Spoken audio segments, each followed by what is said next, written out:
The US is expected to announce this week about providing a long-range strike weapon with a range of around 100 miles to Ukraine.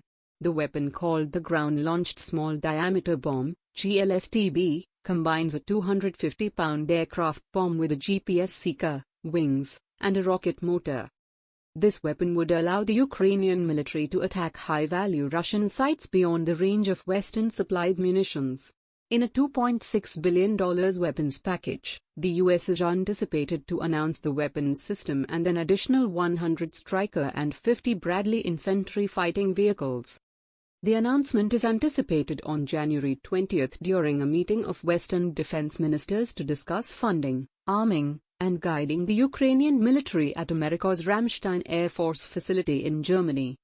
Besides that, the deployment of several Challenger 2 and Leopard 2 main battle tanks and numerous additional armored personnel carriers is anticipated to be announced at the conference by Poland, the US, and Germany, but specifics are still being worked out. That being said, the latest report could be seen as a contradiction of Biden's previous statements that we are not encouraging or enabling Ukraine to strike beyond its borders and we are not going to deliver to Ukraine rocket systems that strike into Russia.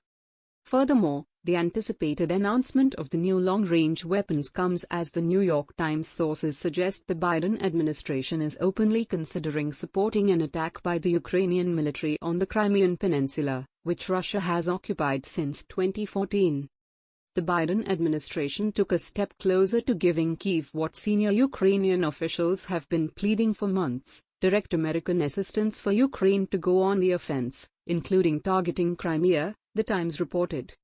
Ben Hodges, former commanding general of U.S. Army Europe, said, GLSDB, ground-launched small diameter bombs, will reduce sanctuary for Russians. Life is about to start getting very uncomfortable for the Russian Navy, Air Force, and ammunition handlers on Crimea, along the land bridge. And hopefully soon for repair crews on Kerch Bridge. Will GLSDB be a game-changer weapon for Ukraine? Boeing and Sweden's Saab developed the ground-launched small-diameter bomb. Each GLSDB round is a combination of two systems, the rocket motor from the M26 artillery rocket and the air-launched 250-pound GBU-39/BSDB with its pop-out wing set.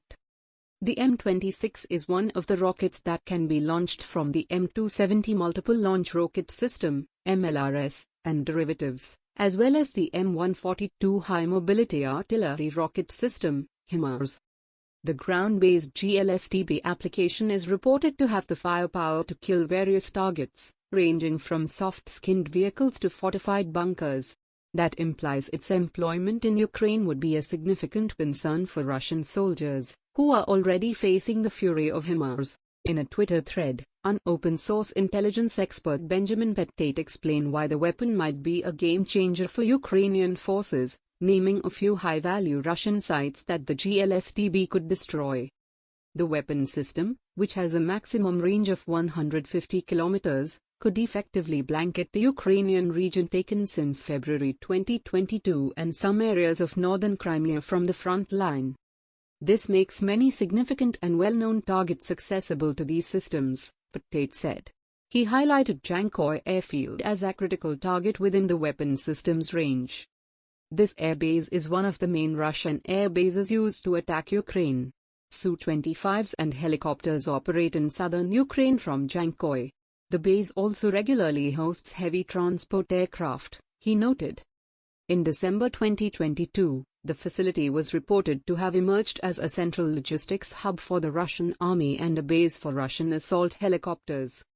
In Planet Labs satellite photographs from October 31, 2022, the Russian military was seen housing more than 100 helicopters at the airfield in Dzhankoy, including Ka-52, Mi-28, Mi-35, Mi-8, and several equipped sites for hosting anti-aircraft missile systems and air defense. He mentioned the Sokolo-Hirne train station as a key target for GLSDB.